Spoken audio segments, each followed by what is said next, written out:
As I sit there, gloves covered in this goop, I realize I'm just like I am when I was a kid.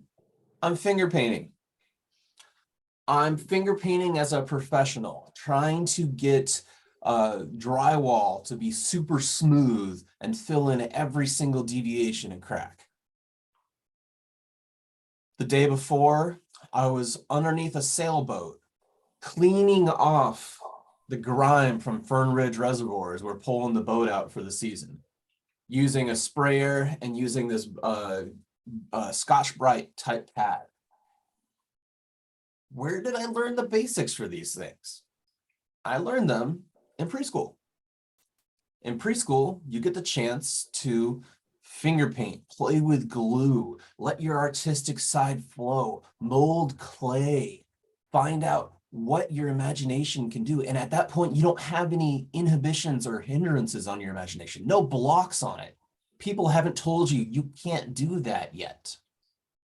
And so I think at that age, we get the chance to explore a lot more than we do as adults normally.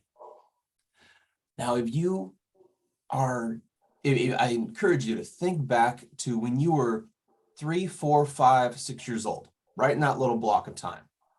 Usually that's when people have their earliest memories. That's when they can remember certain, maybe like very meaningful events to them, whether positive or negative. But right during that little section, those golden 3 years, you're learning so many skills that you can use as a foundation to build upon your future self. If you think about it, in that time frame, we learn how to run, balance, coordinate our actions, use our hands to help shape the world. We learn the basics of reading. We learn the basics of writing. You learn how to socially interact with other people, not just your immediate family, but with strangers. You learn how to make friends, hopefully, because at that age, how do kids make friends? They just show up next to each other and they start sharing a toy, or they start fighting over a toy and then they work it out, or they come up with all these random little games that have their own internal rules. And doing that, that's leadership, that's following, that's learning how to socially interact. All of these things happen during those 3 years.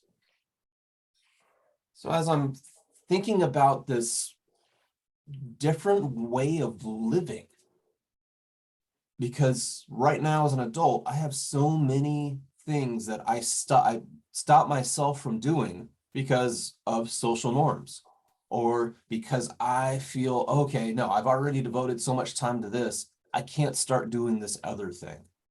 That's something I fight against, because as a very creative and just curious person, I always want to learn how things work. I want to figure out how these things go together. Stan, I'm also an engineer, and with that, you want to figure out how the world was made and how to keep the world going and come up with new things. So this is my mentality, but there's so many blocks that I have to prevent me from going and exploring it. Now, when you are doing any task as an adult, you are using a ton of the things you learned in preschool to do that task. If you learned how to do your motor functions to to turn your hands exactly where you wanted them to be by, say, practicing with blocks, putting pieces together, or drawing, then you're able to turn the ignition and drive a car. You probably learned how to ride a bike at that age. And with that, you were starting to learn how you as a human could move faster than you could walking or running in your world environment. As you're paying attention to the different road signs, street signs, stop signs, crosswalks, all of these elements in society, so that you can get through safely. And those that sometimes didn't make it through safely. It's a real thing. The world can be a very dangerous place, but it's also a wonderful place to explore if you kind of stick within the physical limits that we need to do. I love cliff jumping, but you can only jump off into safe water if you're going to cliff jump, or get a parachute, paraglide, something along those lines. So that's one physical limit you can't do. You can't jump more than about 6 to 8 feet down without damaging yourself if you don't have a soft landing. I developed that skill and started learning that skill in preschool with skiing and then snowboarding after that. That's the maximum speed I could get and land safely using some other technology. Figuring out how you can go through the world starts at that age. But now, as an adult, you're using all of those skills. Imagine sitting down at a computer and typing. I started learning how to type on an old Macintosh, the little tiny ones that are like 1 foot by 1 foot with this little tiny screen. And it was actually Val Kilmer's computer that my mom got at his garage sale. So I'm learning how to type on on the Iceman's Macintosh, and learning how to communicate through that medium. I think a few people in here might have learned on a typewriter, or may have learned just on a completely digital platform and completely integrated. We have this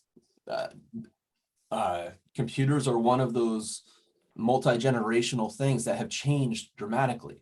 The kids that are 3, 4, 5, 6 years old that are learning how to use iPhones and iPads right now, they are completely digital savvy, way more so than any of us in the room. They're going to be completely techno literate and amazing at it. And they probably are better than we are right now at navigating through those. This is something that's really cool because you have this incubation stage of 3 to 6 years old where kids are starting to learn how to communicate. They ask questions, the essential why, how, what, who, what, where, when, how, why, all of those reporter questions that you should be asking. These kids are asking constantly. And it can be really kind of annoying and aggravating as an adult because it's hard to get things done. But if you look at it through the mindset of these kids, they are trying to figure out how the world works. And that's so valuable because you have the opportunity to help shape how they see the world.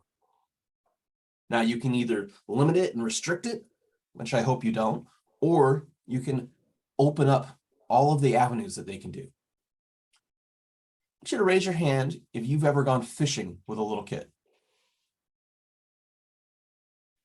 Taking little kids fishing, been around when they're fishing. It's one of those novel experiences that if a kid goes, they don't know what's going on, but they learn all sorts of different techniques. They learn how not to fall in the water, or if they have to go in the water, they learn the safety that comes with it, wear a life jacket, be ready to swim. They get to see how nature can interact with humankind with trying to lure a fish in. They try to learn patience, not always super well at that age, but patience to wait and see when that bobber moves and being able to reel that fish in. Once the fish is in, it's one of those really valuable but hard lessons that this is where our food comes from. A lot of our food comes from living things, or every bit of our food comes from living things. But this is a living, breathing organism, an entity itself. And are you going to take its life so that you can eat it, or are you going to release it back into the wild? This is a huge skill and a hard lesson learned that often happens for people between 3 and 5 years or 6 years old. Yellow. Thank you.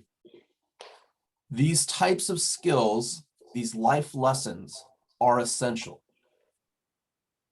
I'm wondering how many of these things have changed for kids that were not going to preschool during the COVID pandemic. As I stayed home this morning because I had a COVID exposure from a friend who just tested, and I just tested negative this morning, but didn't want to risk you all. I was wondering how many of these essential skill sets didn't happen for these kids during the last 2 years. And are they going to be missing out because of it? The other part of me wondered how many more opportunities they had if their parents were home with them and they got to have a lot more quality parent interaction time versus just being shuttled off to a preschool. Maybe they learned so many more skills. Maybe they learned so much better connection with parents that they may do a lot better later on down the road. So my challenge for you today is next time you're just in the zone at work or in the zone at home, and you're figuring out and you're doing some task or technique, think back to where you first learned this. Whether you're chopping a cucumber, basic knife skills, basic culinary skills, tying your shoes with your alarm clock that actually woke you up, Chuck, good job, or got you moving at the right time. Using all of these things, you are using the skill set that you developed from preschool, from that age. And then if you have the opportunity to help kids at that age, I encourage you to help them see the world for the amazing, beautiful place it is, because that can change their world and will change their world forever. Back to you, Mrs. Dosmak. Thank you.